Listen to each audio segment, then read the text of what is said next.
창세기 6장 22절. 창세기 6장 22절 찾으셨으면 우리 같이 한 목소리로 읽겠습니다. 시작. 노아가 그와 같이 하여 하나님께서 자기에게 명령하신 모든 것에 따라 그대로 행하였더라. 그대로 행하였더라. 그래서 순종에 대한 부분을 한번 오늘 살펴보려고 합니다. 이제까지는 우리가 주로 복음, 또 하나님의 사랑 이런 부분에 초점을 맞춰서 말씀을 전했어요. 왜냐하면 이제 복음이 분명해져야 될 어린 지체들이 많이 있었기 때문에 이제 그런 부분들을 많이 다루는데, 오늘은 좀 이제 그런 부분들을 순종이라는 관점으로 이제 바꿔서 좀 살펴보려고 해요. 얼마 전에 KBS에서 십몇 년 동안 이제 잠적해 있던 우리나라 트로트계의 이제 황제라고 하는 나훈아 씨가 스페셜을 가졌어요. 그러면서 이제 캐스형이라는 노래를 불러가지고 60세 이상의 장년층하고 20세 때 지금 어려운 시절을 겪고 있는 젊은 사람들에게 이제 대단한 인기를 이제 끌고 있다고 그러더라고요. 소크라테스를 부르면서 세상이 왜 이래? 사랑은 또 왜 이래? 이러면서 이렇게 절규하는 이제 그런 모습들이 힘들게 지금 이제 살아가고 있는 사람들에게 어떤 정서적인 감동을 주기 때문에 아마 그런 것 같아요. 그런데 이 세상이 만들어낸 노래나 이 세상의 철학자들의 담론 속에서는 인생에 대한 근본적인 답을 발견할 길이 없는 거예요. 그러니까 너 자신을 알라고 그랬던 소크라테스는 자신을 알았던가요? 우리는 우리를 창조하신 분과의 관계성 속에서만이 우리를 알 수가 있는 거예요. 우리를 창조하신 하나님을 떠나서는 우리가 인간이 어떻게 창조되었는지, 왜 시작되었는지, 인간의 죽음 이후에는 무엇이 있는지 이런 것들을 알 길이 없는 거예요. 그러니까 우리는 하나님 없이 홀로 우리 자신을 생각할 수가 없어요. 그것이 아무리 고상해 보여도 그것은 다만 푸념일 뿐이에요. 그래서 정말 내가 언제 나훈아 씨를 만날 수 있게 되면 복음을 한번 전해주고 싶은 거예요. 그런데 이렇게 이제 하나님과의 관계성 속에서만 우리의 존재 의미를 알 수 있는데, 그렇다면 이런 관계성을 이어주는 게 뭐예요? 하나님과 나 사이에, 그리고 사람과 사람 사이에 관계성을 이어주는 게 뭐냐면 믿음과 순종이에요. 여러분, 우리가 어떻게 하나님의 자녀가 됩니까? 뭘 통해서? 믿음을 통해서. 그렇죠? 내가 예수 그리스도를 믿게 될 때 예수 그리스도 안에 있는 하나님의 생명과 의가 내게 흘러 들어와요. 그때 나는 하나님과 관계를 맺게 되죠. 하나님은 아버지가 되시고 나는 그분의 자녀가 되는 관계성을 맺게 돼요. 관계성. 여러분, 에베소 5장 21절에 보면 바울이 에베소 신자들에게 너희는 서로 복종하라 이런 명령을 주는 걸 발견할 수 있어요.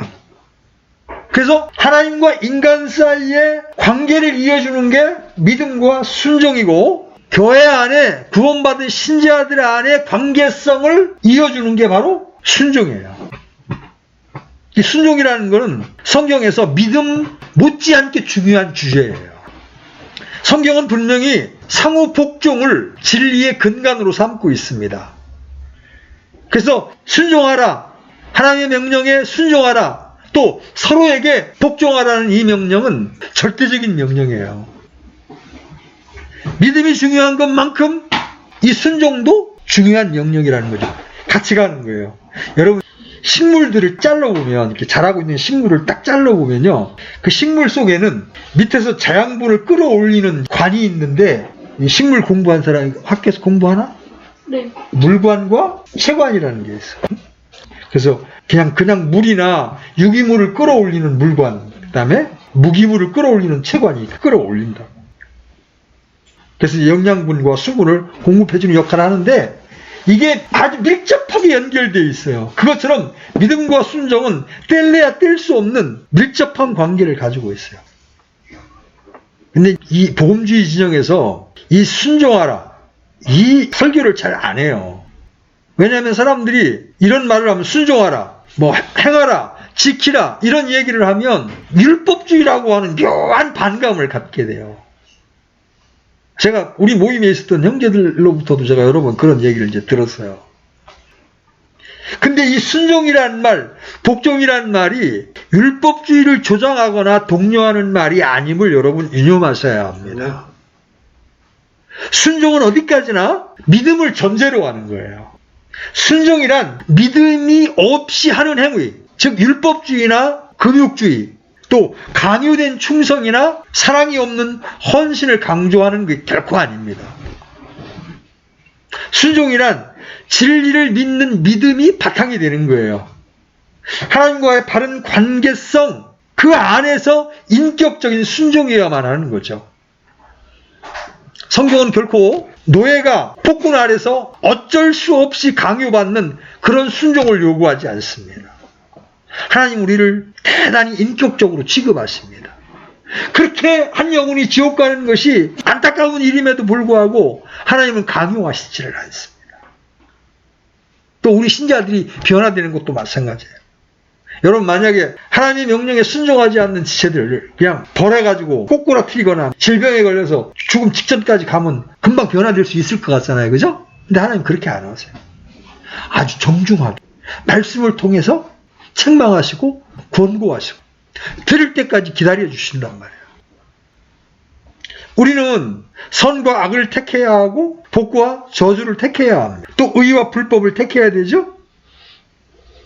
그것처럼 신자는 이제 순종과 불순종을 선택해야 돼요. 근데 이제 이런 선택에 필요한 요건이 있죠. 성경에 대한 충분한 이해, 그리고 영적인 체험, 주님과의 바른 관계성, 이런 것들이 있으면 순종이 자연스러워집니다. 알거든요. 내가 순종하면 내게 어떤 은혜가 임하는지를 알기 때문에 쉬워져. 근데 그걸 알기까지는 이제 몰라도 순종하는 법을 배워야 돼요. 여러분 우리가 핸드폰을 쓴다든지 아니면 어떤 의학 기구들을 쓸 때 우리가 그 원리를 다 알아서 그거 씁니까? 몰라도 그렇게 하면 된다니까, 그죠? 그냥 그대로 따라서 하잖아요. 마찬가지예요. 내가 하나님의 말씀의 원리를 다 몰라도 앞서간 형제들이, 먼저 경험한 사람들이 이렇게 순종하면 복을 받는다는 말을 듣고 한번 순종해 보라는 거예요. 그러면 기이하게도 내 내면이 바뀌는 걸 경험할 수가 있어요. 여러분, 이 순종은 주님이 본을 보이신 거예요. 그죠? 우리 주님은 죽기까지 순종하셨습니다. 이 땅에 인간으로 오셔서 십자가를 치시는 이 죽음에까지 아버지의 말씀에 순종했어요. 왜 그랬을까요? 그분은 앞에 있는 즐거움, 영광을 보셨기 때문에 그렇습니다. 우리도 마찬가지죠? 우리가 주님께 순종하는 것은 장차 다가올 비교할 수 없는 영광에 대한 보상을 바라보기 때문에 가능한 거예요. 하나님은 헌신하고 순종하는 사람들에게는 언제나 그 대가를 보상해 주십니다. 이것은 의심할 여지가 없어요. 창세기부터 요한계시록까지 공부해보면 어느 책에서나 이 원리가 발견이 됩니다. 그러나 그와 동시에 하나님께 대한 불순종은 결과적으로 고통과 괴로움을 가져다 주죠. 여러분, 이스라엘 백성들이 왜 이방나라, 자기들이 개 취급을 했던 이방나라인 바벨론과 아시리아에게 노예로 팔려갔습니까? 하나님께 순종치 아니함으로 하나님의 징계를 받아서 나라가 망하고 백성들이 포로로 끌려가는 그런 고통까지를 경험해야 됐던 거죠. 물론 이 순종에 대한 보상이나 불순종이 가져다주는 고통이 모두 이 세상에서 즉각적으로 드러나지 않을 수 있습니다.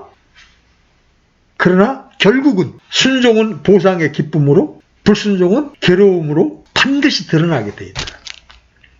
왜? 하나님은 우리의 시작과 끝을 다 알고 계시기 때문에. 물론 우리가 보상을 받기 위해서만 순종해야 되는 건 아니에요. 우리 어린아이들 같은 경우에 공부하면 뭐 사줄게 그러면, 우리 주원이 같으면 너 숙제하면, 공부하면 게임하게 해줄게. 그러니까 그 보상만 바라보고 이제 순종합니다. 우리가 보상을 받게 될 것이지만 그것이 우리가 순종하는 가장 중요한 동기가 돼서는 안 되는 거예요. 나중에 이제 설명드리겠지만 왜 우리가 하나님의 말씀에 순종해야 돼요? 그분이 하나님이시기 때문에. 여러분, 이 세상에서도 나보다 권세가 높은 사람에게 불순종하면 어떻게 됩니까? 좋은 꼴을 볼 수 있어요? 직장에서든 사회에서든 못 봅니다. 그죠? 물론 정당하지 않는 명령, 법을 위반하는 명령에는 우리가 얼마든지 불순종할 수 있지요. 그러나 정당한 명령에 순종하지 않게 되면 우리는 많은 손해를 받게 돼요. 그렇죠? 특히 이제 정치의 권력의 세계를 보면 정치 권력이 밑보였다 그러면 기업 하나 망하는 거 일도 아니에요. 그죠? 자리에서 쫓겨나는 거 일도 아니에요. 요새 원전 그 월성 1호기 폐기 결정할 때 경제성을 조작했던 부분들 요새 기사화 되고 있잖아요. 내가 그 계통에서 30년 가까이 일했잖아요. 그건 말이 안 되는 이야기예요.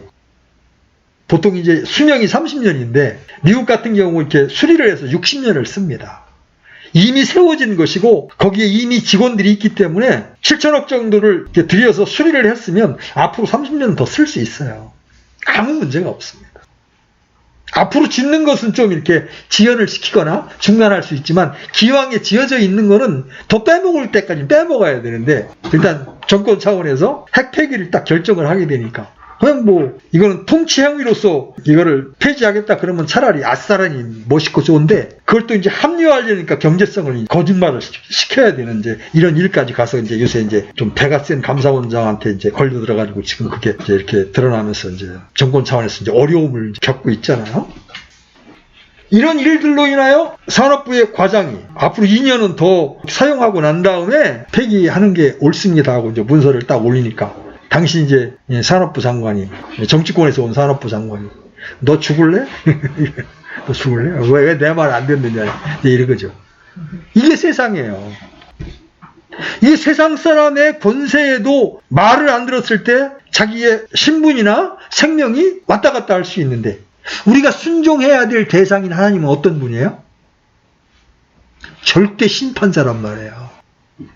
우주를 총괄하시는 만왕의 왕이시란 말이에요.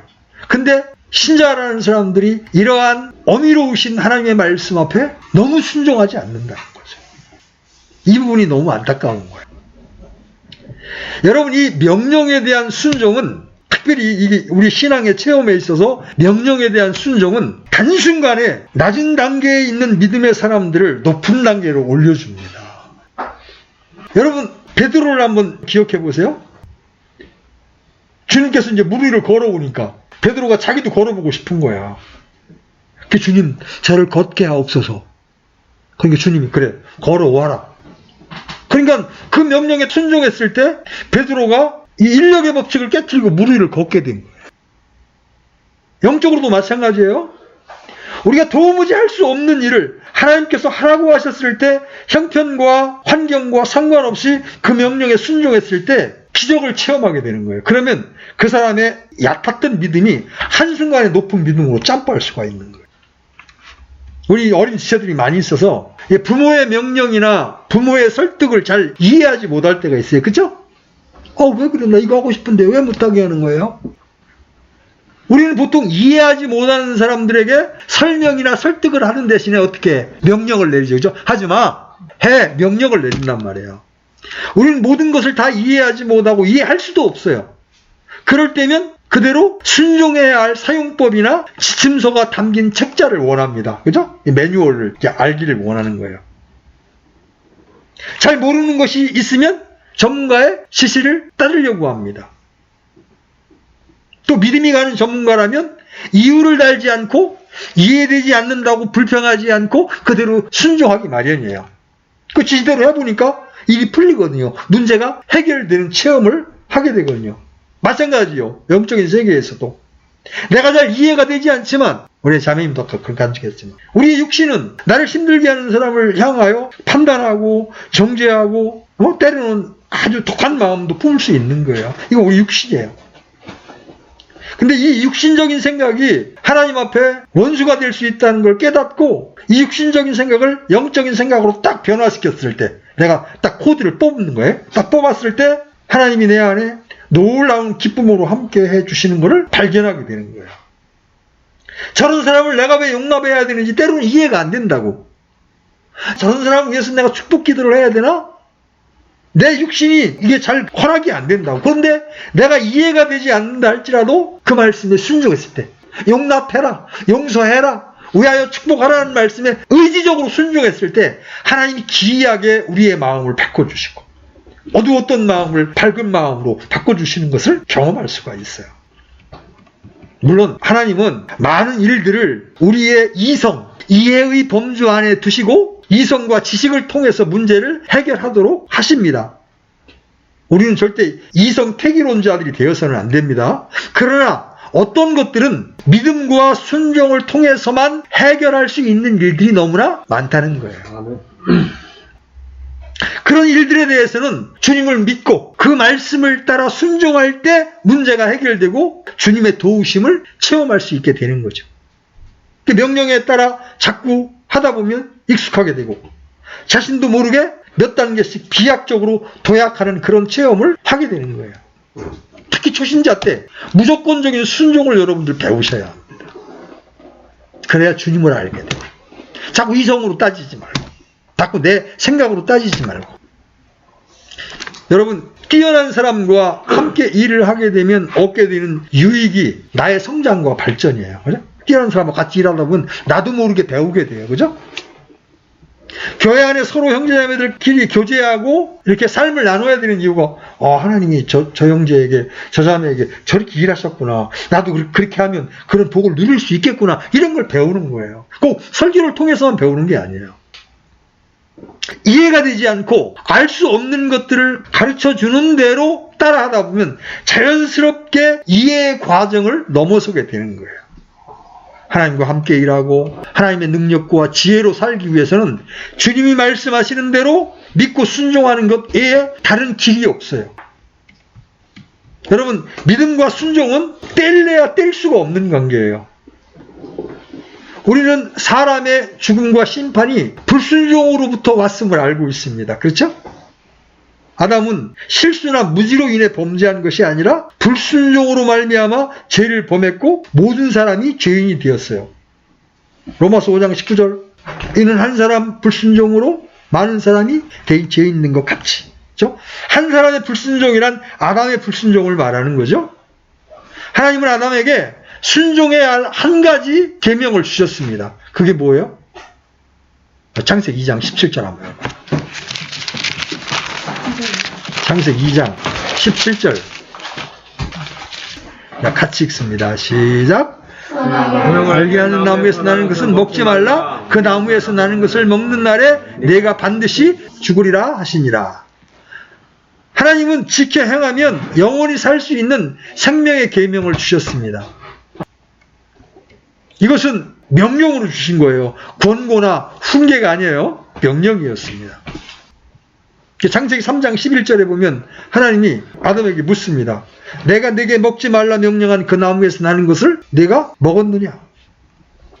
명령이란 단어가 나오죠. 또 17절에서 내가 내 아내의 음성에 귀를 기울이고 내가 네게 먹지 말라 명령한 나무에서 나는 것을 먹었은즉, 여기도 계속 명령이란 단어가 나오죠. 주님은 내가 네게 명령한 것이라고 분명하게 말씀하고 계십니다. 명령은 뭘 요구해요? 순종을 요구하잖아요. 그죠? 명령은 순종을 필요로 하는 거예요. 명령에 대한 유일한 덕은 복종이에요. 명령하니까 알았어요? 믿어요? 이해합니다. 이거 순종이 아니죠? 지켜 행하는 것이 순종이에요. 명령에는 순종 외에 모든 것이 거역이요 반역입니다. 아담은 속아서 범죄한 것이 아니라 불순종했던 겁니다. 따먹지 말란 하나님의 명령에 불순종했던 거예요. 히브리서 11장을 포함해서 이 믿음으로 행했던 모든 사람들은 다 순종의 사람들이었습니다. 믿음과 순종은 뿌리와 가지처럼 머리와 몸처럼 붙어서 함께하는 것이지 서로 거슬러 행할 수가 없어요. 말씀에 불순종하면서 믿음의 사람이 될 수는 없어요.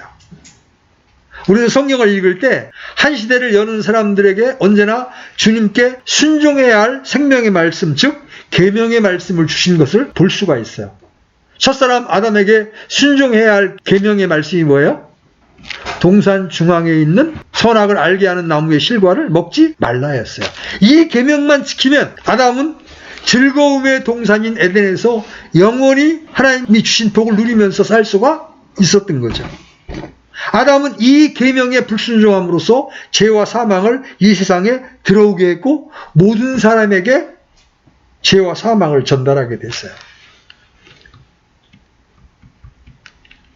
하나님은 그 불순종의 세대를 모두 물로 심판하시고 새로운 세대를 여셨습니다. 그게 바로 노아 때 일어난 일이죠. 노아는 어떻게 삐뚤어지고 거역하는 세대에서 구원을 받았습니까?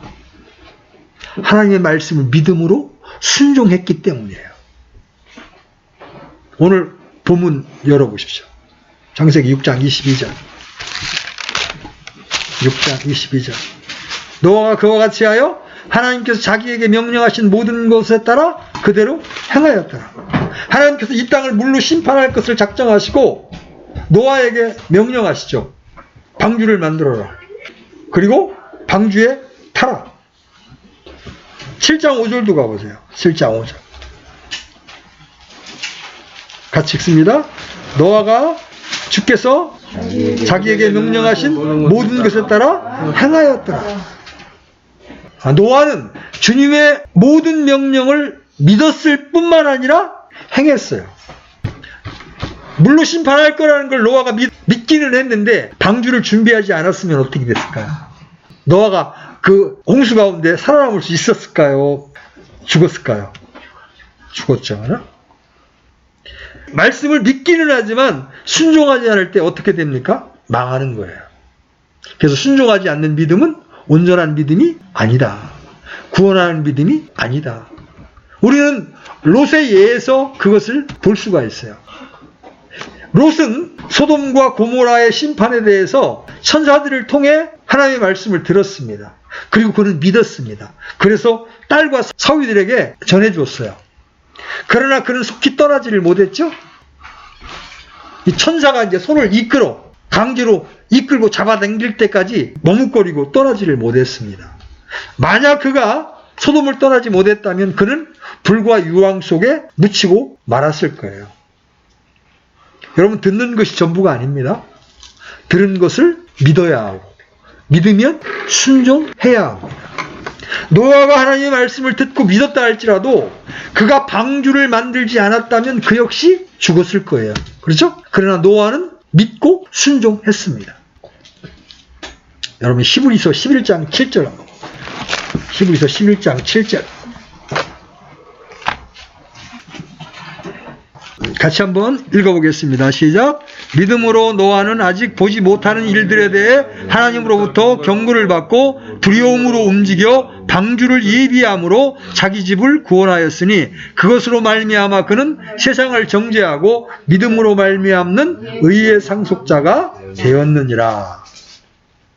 여기 믿음으로 순종했다라는 표현이 나오죠. 하나님은 어느 때나 하나님의 말씀을 믿고 순종하는 한 사람을 통해서 새로운 역사, 새로운 시대를 여십니다. 여러분, 노아 때 비도 한 번도 내린 적이 없어요. 그때는 안개가 지면 위로 올라가고 내려가면서 이 땅을 적시던 시절이었기 때문에 비가 내린 적이 없었어요. 그때까지만 해도. 비도 안 내렸는데 물로 심판하겠다니 이게 믿어질 수 있는 거예요? 그런데 노아는 이 보이지 않는 이 일들을 하나님께로부터 듣고 믿었어요. 그리고 그때를 위해서 방주를 예비했어요. 노아 이후에 인류의 구원사의 새 시대를 연 사람이 바로 아브라함입니다. 아브라함은 하나님의 부르심을 받았을 때 어떻게 했습니까? 바로 11장 8절로 내려가 봐요. 11장 8절.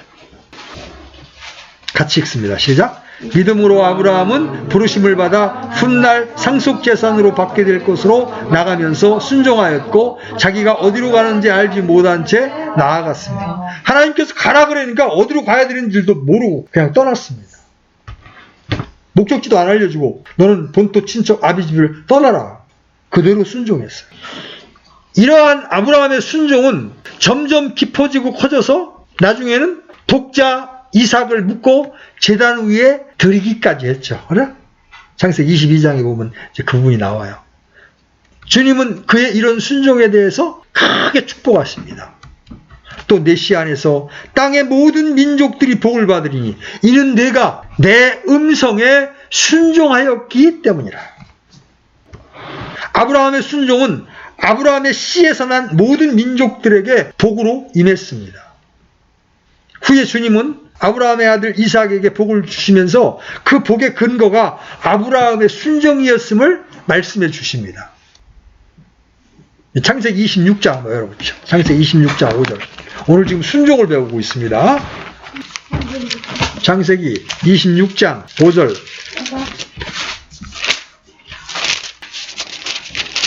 같이 한번 읽어봅니다. 이는 아브라함이 내 음성에 순종하고 내가 명한 것과 내 명령과 내 법규와 내 법들을 지켰기 때문이니라 하시니라. 여러분, 믿음이 없이는 하나님을 기쁘시게 할 수 없어요. 마찬가지로 순종을 통하지 않고는 주님의 복을 기대할 수가 없습니다. 순종은 하나님 보시기에 말로 다 할 수 없는 즐거움이고 복을 내리시는 은혜의 통로입니다. 여러분, 우리 다 아이들을 키워보고 있지만 아이들이 순종하면 얼마나 기뻐요. 그죠? 내 어머니, 내 아빠 그러고 순종하면 너무너무 즐거운 거예요. 근데 불순종해. 씩씩거리고 눈을 부라리고 막 그러면 그 마음이 너무 막 힘든 거예요. 그죠? 우리 여기 있는 아들된, 전부 여기 아들들만 있으니까 아들된 우리 지체들 잘 들어.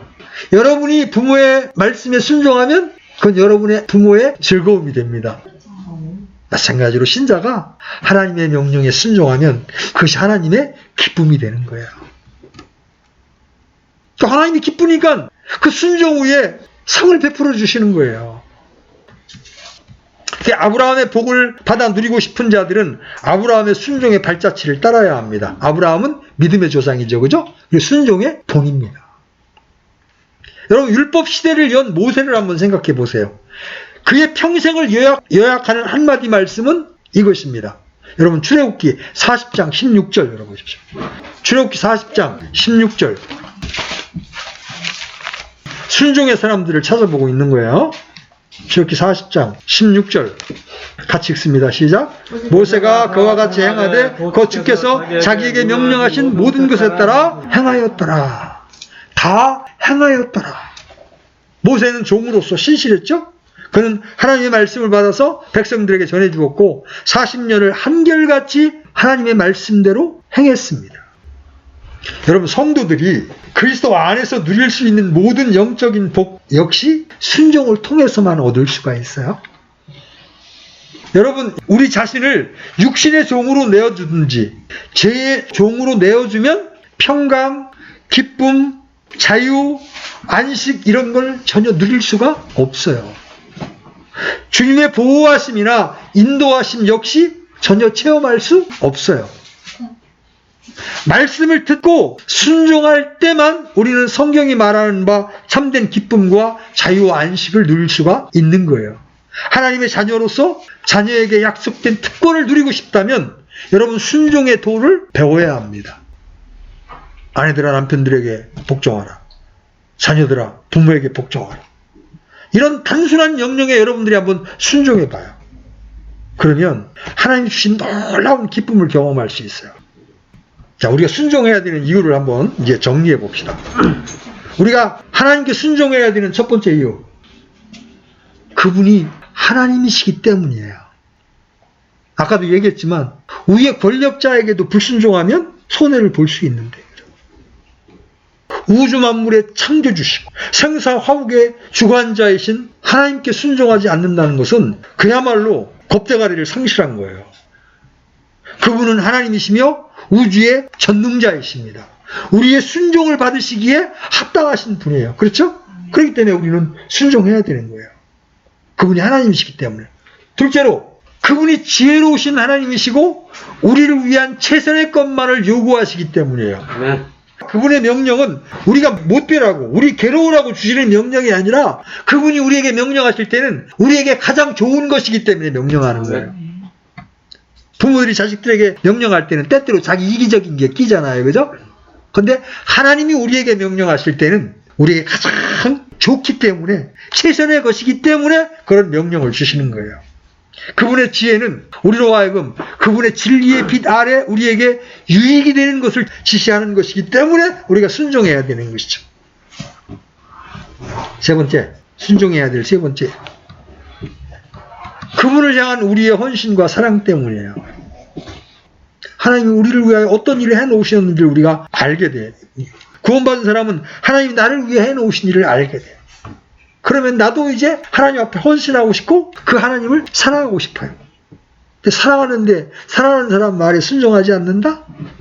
그거 사랑하지 않는 거예요. 그렇죠? 정말 사랑하면 그 사람이 기뻐하는 일을 할 수밖에 없는 거예요. 그래서 김주원이가 엄마의 말에 순종하지 않는다. 그건 엄마를 사랑하지 않기 때문에 그런 거예요. 그래서 결혼과 직업의 선택, 가정생활, 학교생활, 사람들과의 관계, 이 모든 생활의 영역에서 우리는 하나님의 말씀에 순종해야 합니다. 하나님의 말씀을 가볍게 여기지 마세요. 아주 작은 말씀이라도 순종하겠다고 결단해 보세요. 그러면 여러분 주변에 많은 사람들이 그 말씀에 순종하지 못하도록 여러분들 낚싯밥을 던집니다. 기이하게도 내가 하나님 말씀에 순종하려고 그러면 순종 못하게요. 전도하러 가려고 그러면, 교제하러 가려고 그러면 친구가 전화해서 동창회 하자고 그러고요. 저기가 다 일어납니다. 그때 마음을 딱 정하고, 아까 우리가 다니엘서에서 봤던 것처럼 하나님만을 기쁘시게 하기로 딱 마음을 작정하고 그러면 순종해 보십시오. 하나님이 급속도로 여러분의 믿음을 키워주십니다. 네 번째, 순종하면 복을 받기 때문에. 순종해야 되는 이유, 순종하면 복을 받습니다. 신명기 11장 27절에 이런 말씀이 나와요. 너희가 만일 내가 이날 너희에게 명령하는 주 너희 하나님의 명령을 순종하면 복을 받을 것이요. 사람들은 복에만 관심이 있지 복을 받는 비결이 순종에 있음을 알지 못하는 거예요. 복은 굉장히 바라죠. 그죠? 누구나. 복 받는 것을 원하는데 복 받는 비결이 순종에 있다는 것은 알지 못하는 거예요. 축복만 달라고 기도하는 것은 경계해야 합니다. 이 기독교의 가장 심각한 폐해가 이 기복신앙입니다. 그냥 복만 달라는 거예요. 여러분, 순종에 관심을 기울이고 순종의 삶을 살 때 복은 절로 임하게 되는 거예요. 자, 여러분께 이제 순종해야 되는 이유를 이렇게 말씀을 드렸어요. 한번 제가 여러분에게 질문합니다. 여러분은 하나님의 말씀에 어떠한 순종을 보이고 계십니까? 대답이 3개가 나올 수 있어. Yes. 그렇습니다. 나는 하나님께서 원하시고 말씀하시는 대로 하고 있습니다.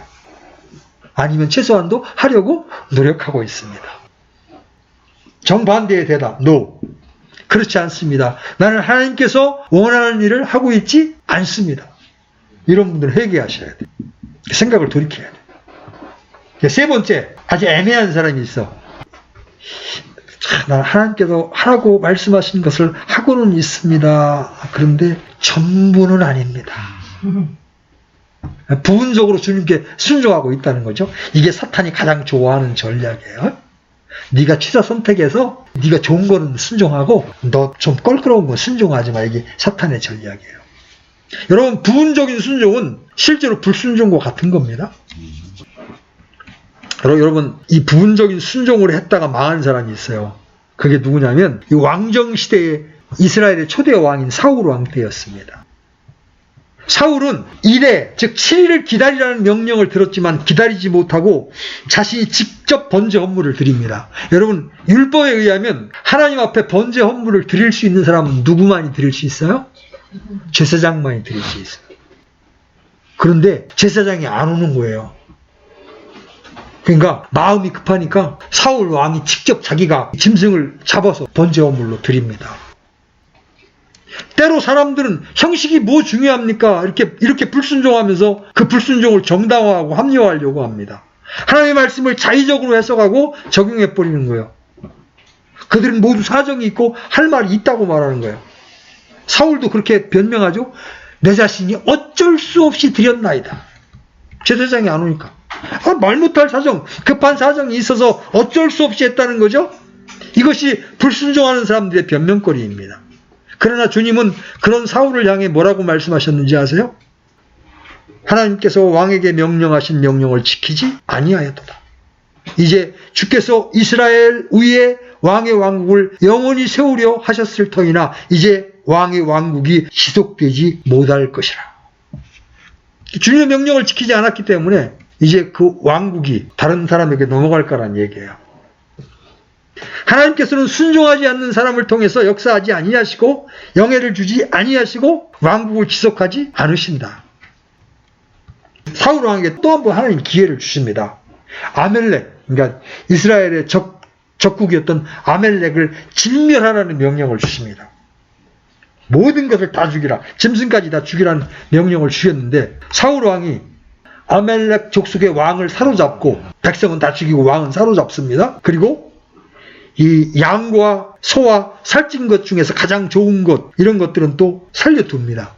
자기가 보기에 좋은 건 살려주는 거예요. 하나님은 모든 것을 진멸하라고 했는데 자기가 보기에 좋은 건 살려둡니다. 이렇게 부분적인 순종은 불순종이에요. 그런데 사울은 자신이 모든 것을 순종했다고 생각했어요. 내가 주의 명령을 순종하였나이다, 이렇게 말해요. 그런데 주님은 뭐라고 말씀하십니까? 그가 나를 따르는 것에서 돌이켜 내 명령을 수행하지 아니하였음이니라. 그러면서 사무엘을 통하여 주의 음성에 순종하는 것만큼 순종이 번제어물, 희생헌물보다 낫고 귀를 기울이는 것이 순양의 기름보다 나으니 거역하는 것은 마술죄와 같고 완고한 것은 불법과 우상 숭배와 같나이다. 왕이 주의 말씀을 버렸으므로 그분께서도 왕을 버려 왕이 되지 못하게 하셨나이다. 순종이 제사보다 낫다. 이렇게 불순종의 대가는 처절했습니다. 그가 하나님께 온전히 순종하지 아니하므로 그의 집은 망해버렸어요. 여러분, 순종하는 데는 자신의 가치 판단을 앞세워서는 안 됩니다. 나는 이렇게 생각해. 이거 아무 의미가 없어요. 하나님이 명령하셨으면 우리가 해야 될 일은 아멘, 그렇게 하겠습니다. 오직 순종이 있을 뿐이에요. 주님은 계속해서 우리에게 순종하라고 말씀하십니다. 내 음성에 순종하라. 그리하면 너는 나의 하나님이 되고 너희는 내 백성이 되리라. 야, 우리가 구원받았을 때 우리의 신분은 하나님의 백성이 된 거예요. 그죠? 근데 실제 그 하나님의 백성이 되었다는 증거는 뭐예요? 주의 명령에 순종할 때. 그렇죠? 믿는다고 하는데 순종을 안 해. 그럼 그 믿음이 진짜야, 아니야? 의심이 들어가는 거죠. 그죠? 세상 사람들도 우리를 바라보고 있는 거예요. 저 사람 진짜야, 아니야? 뭘 가지고 그 사람들이 구분할까요? 순종하는가, 순종하지 않는가. 여러분, 순종하면 주님께서는 재앙과 심판을 선포하셨다가도 뜻을 돌이키십니다. 여러분, 그런 게 성경에서 자주 나오잖아요. 순종이 주는 복은 이렇게 큰 거예요. 죄가 뭐예요? 아주 쉽게 간단하게 말하면 주의 음성에 순종하지 않는 게 죄예요. 우리는 성경을 통해서 재앙과 멸망과 심판의 원인이 언제나 순종하지 아니하고라는 말씀과 결합되어 있는 걸 볼 수가 있어요. 하나님은 순종을 통해서만 일하십니다.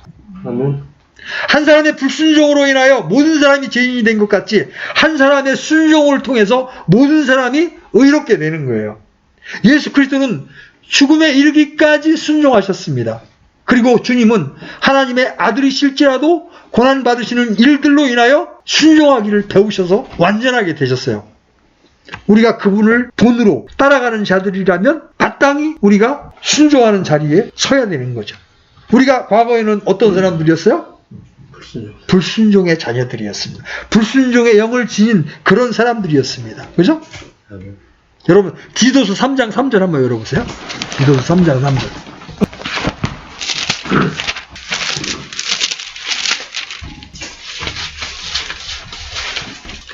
디도서 3장 3절 같이 한번 읽어보겠습니다. 시작. 우리도 한때는 어리석고 불순종하며 속임을 당하고 여러 가지 정욕과 쾌락을 섬기며 악의와 시기 가운데 살고 증오하며 서로 미워하였으나, 이게 우리의 옛날의 모습이었잖아요.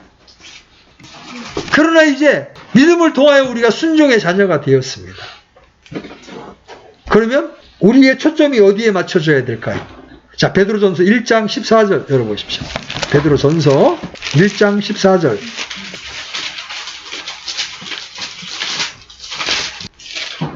자, 찾았으면 같이 한번 읽어보겠습니다. 시작. 너희는 순종하는 자녀로서 전에 알지 못하던 때에 이전 정욕들에 따라 너희 자신을 꾸미지 말고,